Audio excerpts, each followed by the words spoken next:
महाराष्ट्र के नगरपालिका चुनाव नतीजों की गूंज दिल्ली तक सुनाई दे रही है, लेकिन सबसे ज्यादा चर्चा मुंबई की है। वजह साफ है, देश की सबसे अमीर नगरपालिका बीएमसी, जहां 28 साल बाद सत्ता का संतुलन बदल गया है।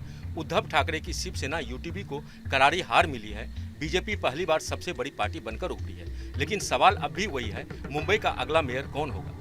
जीत के बाद भी तस्वीर पूरी तरह साफ नहीं है, क्योंकि बीएमसी में मेयर बनाना सिर्फ नंबर का खेल नहीं, बल्कि रणनीति और समझौते की परीक्षा है। इस बीच शिवसेना उद्धव गुट के नेता संजय राउत ने मेयर पद के लिए बड़ा बयान दे दिया है। भाजपचा महापौर ज्या क्षणी होईल त्या दिवशी मुंबई शोकसागरात बुडेल. कळलं? मुंबई शोकसागरात बुडेल ज्या दिवशी भाजपचा किंवा गद्दारांचा महापौर होईल तेव्हा. त्यांना काय वाटतंय? काय वाटतंय त्यांना?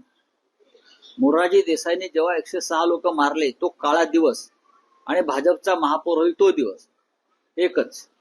असं तुम्ही आता म्हणताय की महापौर तुमचा का नाही होणार, तर तुमच्यासमोर दोनच पर्याय दिसतात. एक म्हणजे ते मी असं म्हटलं नाही का नाही होणार. मी कुठे असं म्हणणार? का दोन होणार? पर्यायांची जर आपण हे चर्चा पर्याय बघू ना, तुम्ही कशाला चिंता करता? तुम्ही आकड्यांचं अजिबात गणित आहे. बघू ना, किती दिवस तुम्ही गणित, तुमचे गणितात किती मार्क मिळाले होते 10वीला बघा जरा आधी, आणि मग हे गणित करा. बीजेपी भले ही सबसे बड़ी पार्टी बनी हो, लेकिन उसके पास अपने दम पर बहुमत नहीं है। ऐसे में असली गेम यहीं से शुरू होता है। शिंदे की शिवसेना इस खेल की सबसे अहम कड़ी बन चुकी है।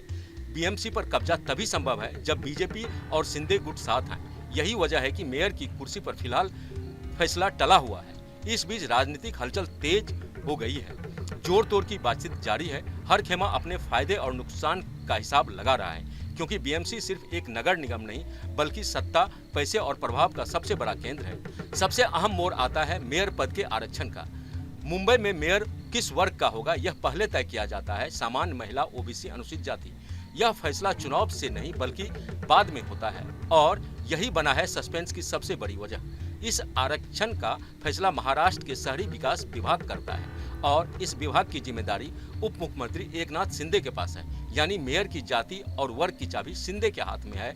यह फैसला लॉटरी सिस्टम से होगा। माना जा रहा है कि 22 जनवरी को आरक्षण की घोषणा हो सकती है।